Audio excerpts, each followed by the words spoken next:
I still remember the flashing lights, the loud music, the taste of cheap whiskey on my tongue. That night at the club felt like freedom, but it was the beginning of my downfall.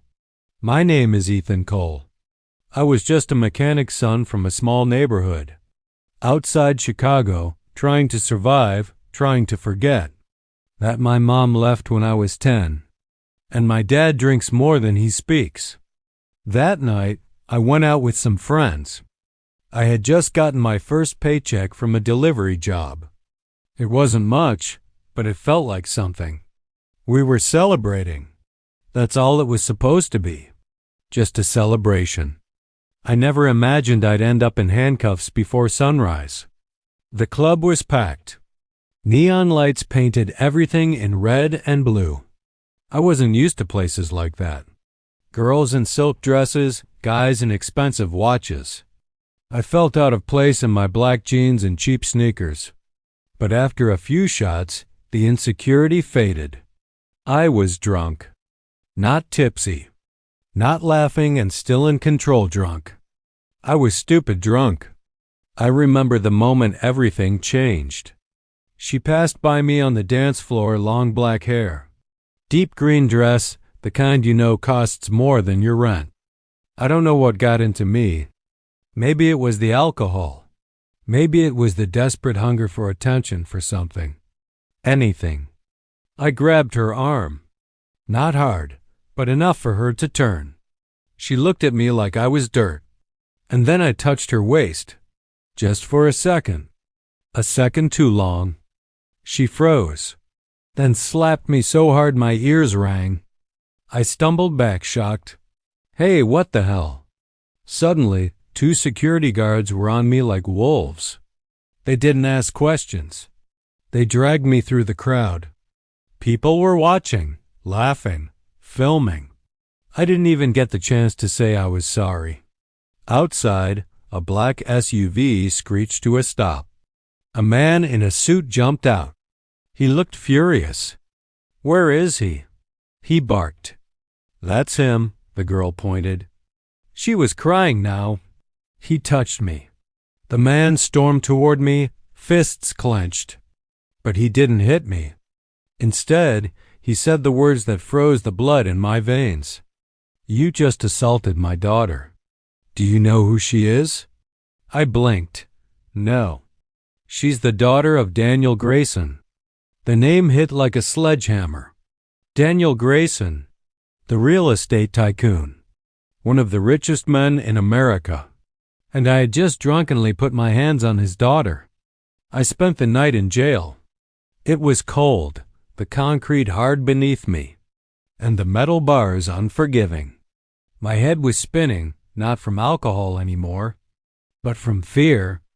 The next morning, I was dragged into a courtroom. No lawyer, no phone call, no mercy. The judge didn't care that I was just a poor 20-year-old who made a mistake. Assault, harassment, public intoxication. Grayson's lawyer demanded jail time, but the judge gave me a different punishment. 6 months community service under direct supervision. At the Grayson estate. The name hit like a sledgehammer. Daniel Grayson, the real estate tycoon, one of the richest men in America. And I had just drunkenly put my hands on his daughter. I spent the night in jail. It was cold, the concrete hard beneath me, and the metal bars unforgiving. My head was spinning, not from alcohol anymore, but from fear. The next morning, I was dragged into a courtroom. No lawyer, no phone call, no mercy. The judge didn't care that I was just a poor 20-year-old who made a mistake. Assault, harassment, public intoxication. Grayson's lawyer demanded jail time, but the judge gave me a different punishment. 6 months community service under direct supervision at the Grayson estate. I was stunned. I thought I heard wrong. Your Honor, I whispered. The judge didn't look up. You're going to work for the man whose daughter you disrespected. Let's see if that teaches you how to treat people. The next week, I was dropped off at the gates of Grayson Manor. It wasn't a house. It was a castle. Massive white pillars, endless gardens, fountains, statues, security cameras at every corner. I'd never seen anything like it. A man in a black uniform led me to the back. No welcome, no kindness, just orders. Clean the stables. I had never cleaned a stable in my life. I didn't even know they had horses. But I learned fast. They made sure of that. Every day, 6 a.m. sharp, cleaning, lifting, scrubbing floors, washing windows. I wasn't allowed to speak to anyone, especially not her. Her name was Ava Grayson, the girl from the club. She never looked at me, just walked past like I was invisible, like I didn't exist. And maybe I deserved that. But something about her silence hurt more than her slap ever did. 3 weeks into my sentence, I found myself fixing a broken garden light near the pool. It was late. Everyone had gone inside, except her. She sat at the edge of the pool, her legs in the water, staring at the stars. I kept my head down, but then I heard her voice. "You don't talk much." I froze. I turned slowly. "I was told not to speak to you." I didn't ask what you were told. I stood there, not sure what to say. "I don't remember your face," she said after a long pause. "That night you grabbed me, but you didn't try to do anything else." "I didn't even know who you were," I said quietly. "That's the problem," she whispered. "People think they can touch women and get away with it. But you..." "I'm not like that," I said quickly. "I was drunk. I know that's not an excuse. I messed up, but I'm not that guy." She looked at me for the first time. "Then prove it." From that day on, she didn't ignore me. Some days, she left cold water on the steps while I worked.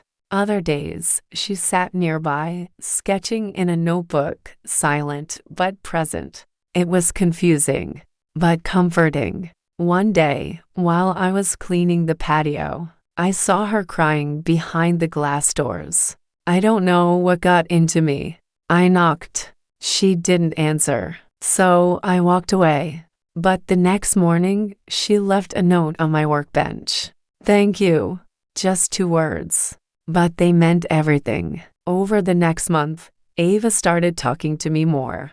About music, art, her love for photography, how she hated being a rich girl stereotype, how her father controlled every second of her life. And I started opening up too. About my mom, my messed up childhood, how I never felt like I belonged anywhere. "I don't know what I'm doing with my life." I told her one day. "I feel like I was born already losing." She looked at me. Maybe we all were. The last week of my service came fast. Too fast. I didn't want to leave. Not because of the estate, or the fancy rooms, or the peace, but because of her. That night, I found her in the garden. "I leave tomorrow," I said. "I know. I never meant to hurt you." She looked down. "I hated you that night," she said. "Not just because of what you did, but because I saw someone free. You were drunk, wild, and I was jealous." I blinked. "Jealous? I've never done anything without permission," she whispered. "And that scared me more than what you did." Silence. Then she stepped closer and hugged me. "Thank you for changing," she said. "Thank you for listening." I hugged her back gently, and for the first time in a long time, I felt forgiven. I left Grayson Manor the next morning, but I didn't return to the same life. I stopped partying, stopped wasting time. I enrolled in night classes, saved every dollar, started working in a local garage. 2 years passed, and then one morning, I opened the shop and she was standing there. Ava, holding a camera. "You still fix cars?" she asked, smiling. "Every day." "Good, because my car is acting up." I smiled too. And just like that, a second chance began.